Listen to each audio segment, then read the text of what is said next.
afaan keenyaan ka hojjetaa jira waan ta'eef kunis wanta jajjabeessamuu qabudha. Yaa subscribe godhaa idhaan. Subscribe godhaa.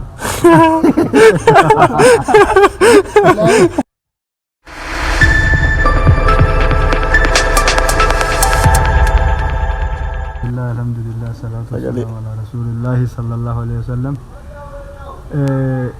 Jechi isin kaataniin illee urjii akka urjiitiin rabbi isin haa mul'isu. Urjii miti ol taree akka baatii haa godhu, baatii miti akka aduutitti isin haa mul'isu. Haala gaariidha waan namatti tolu, waan islaaminaa irratti godhaa jirtanii gocha bareedaadha. Itti fufaa isin jaaladhan gara mataa kiyyaatiin namni martinuu akka jaalatullee hin amana. Rabbi isinirraa haa jaalatu isin jedha. Amin. Subscribe godhaa idhaan. Subscribe godhaa. Like godhaa warri argitan hunduu share illee godhaa. Assalamu alaikum warahmatullahi wabarakatuh. Nageenyi keenya bakka bu'uutti isin haa qaqqabu jecha. Egaa qophii kanarratti ijoollee kana jajjabeessuu qabna jedheen yaada. Maaliif tokkoffaa amantaa keenyadha. Amantaa keenya demo namni nu jajjeessu hin jiru jechuudha. Kanaafuu numatu jajjabeeffatu qaba. Barumsa dabarsaa wanti kun barumsa illee irraa fudhachuu qabna jedheen yaada. Barumsa hedduudha. Lammaffaan afaan keenyadha.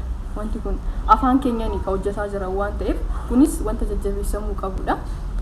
Kanaafuu share gochuudhaan wanta namni tokko akka laalu namaaf share gootanii waa hundaayyuu gochuun nurraa ergama jechuudha. Dirqama keenya diinii keenya waan ta'eefu. Ega subscribe godha isan irraanfatina maaliif adada isin subscribe godhuun deemtan isiniif dhufa jechuudha viidiyoon. Gara biraatiin immoo ijoollee kana jabaadha. Wanti isin hojjechaa jirtu kun hedduu gaariidha. Uummata keenyas waa barsiisa. Ijoollee keenya saa dargaggummaarra jiran waa tokko irraa akka isaan wanta jedhan isaan jabeessa. Kanaafuu jabaadha abdiin kutinaa nus isin duuba jirra isiniin jechuun barbaada.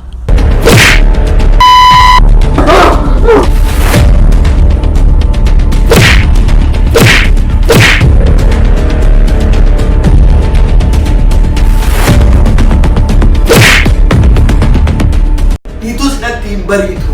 Just attack.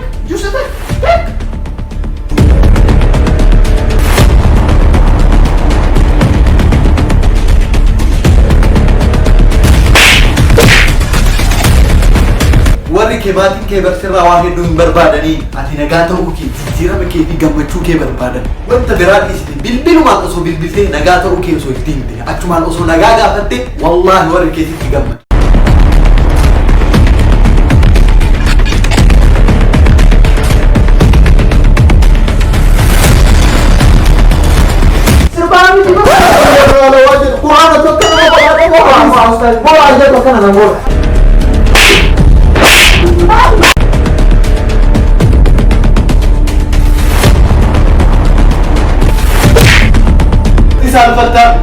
Akka haadhaa akka abbaa ta'ee fiicaan keessirraa guddisee asii geessee ati garuu ana waliin karaa bakka nassaa dakka amaatii karatti jaallatanii ta'ee